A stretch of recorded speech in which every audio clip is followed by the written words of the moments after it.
सीतापुर पहुंचे deputy CM Keshav Prasad Maurya. Deputy CM Keshav Prasad Maurya स्वर्गीय रामलाल राही व स्वर्गीय सुंदरी देवी राही की मूर्ति अनावरण के मौके पर पहुंचे।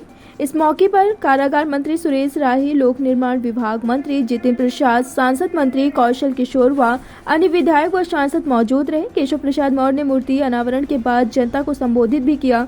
उन्होंने अपने संबोधन में श्री रामचंद्र भगवान की प्राण प्रतिष्ठा को लेकर जनता से अपील की कि वह 22 जनवरी को घर घर दीपक जलाएं और एक उत्सव की तरह मनाएं। आगे संबोधन में उन्होंने आगामी लोकसभा चुनाव 2024 को भी ध्यान में रखा और जनता से कहा, जिस तरह हम लोग श्री रामचंद्र भगवान के मंदिर में प्राण प्रतिष्ठा का उत्सव मना रहे हैं, उसी तरह आगामी लोकसभा चुनाव को भी एक त्योहार की तरह मनाएं और भारी बहुमत से केंद्र में एक बार फिर से भाजपा सरकार बनाएं और मोदी को प्रधानमंत्री की कुर्सी पर बैठाएं।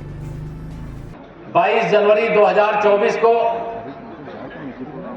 500 साल के बाद भगवान श्री रामलला अपने जन्मभूमि पर विराजमान होंगे। उनका भव्य मंदिर बनकर के तैयार हो गया है। मैं उसकी आप सबको बधाई देता हूं।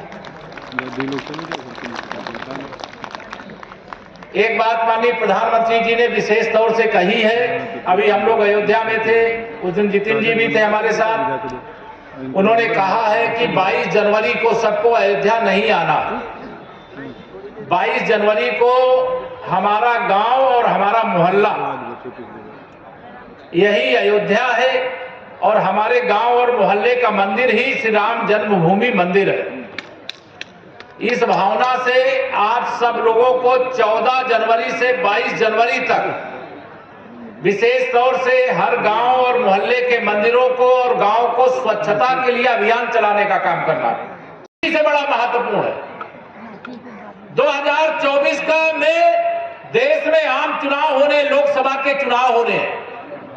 लोकसभा के चुनाव में मुझे पूरा विश्वास है, लगातार 2014 हो चाहे 2019 हो, चाहे आप यहां पर बैठे हुए हमारे दोनों माननीय सांसद, चाहे हमारे राजेश वर्मा जी हो, चाहे कौशल किशोर जी हो, दोनों लोगों को आपने कमल खिला करके जिताने का काम किया।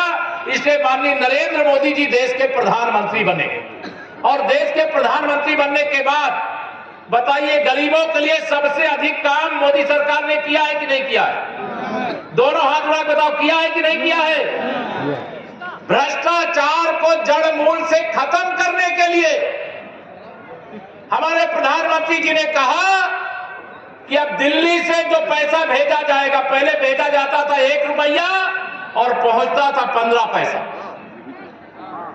इस भ्रष्टाचार को खत्म करने की शपथ आपके आशीर्वाद से जब प्रधानमंत्री बने तो उन्होंने लिया था कि न भ्रष्टाचार करूंगा, न करने दूंगा।